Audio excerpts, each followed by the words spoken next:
Сәлем қыздар, сіздерге осы видеоның жасалу жолын көрсетемін. Ең алдымен каналыма тіркеліп, лайк басып кетіңіз. Ал енді осы видеоны жасау үшін бізге CapCut деген приложение қажет. CapCut-қа ашамыз. Новый проект дегенді басамыз.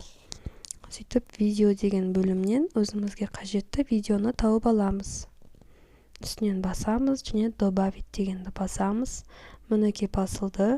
Енді жаңағы бізге прогноз погоданың суретін алу үшін сол бетке барамыз, скрин жасап аламыз. Скрин экраны жасайсыз. Мына жерде мен қайтадан жасадым.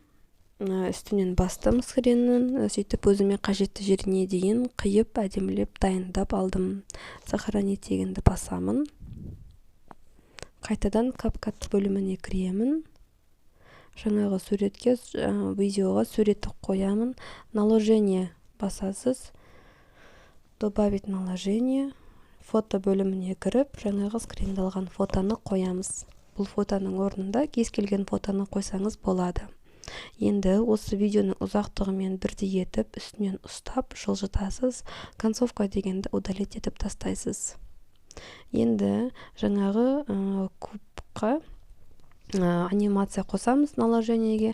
Ол үшін анимация дегенді басасыз. Комбо деген түрін таңдайсыз. Сөйтіп солға қарай жылжытып, өзіңізге қажетті куб деген анимацияны таңдаймыз.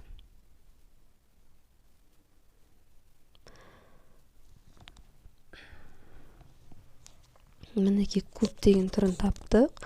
Енді бізге өзіңізге қажетті түрін қоясыз. Мінекей 5 түрлісі бар. Өзіңізге ұнағанын таңдайсыз.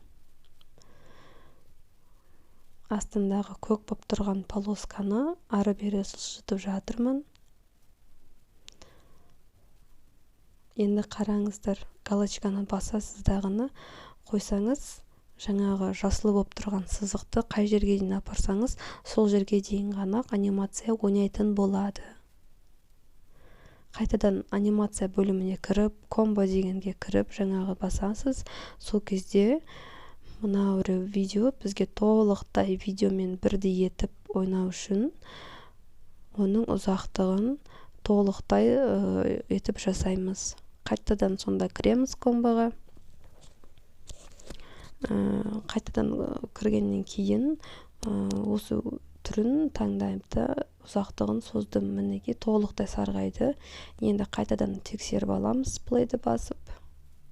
Мінекей көріп тұрғандарыңыздай толығымен айналып шықты. Келесі видеода осы ойынның жасалу жолын көрсететін боламын. Сау болыңыз.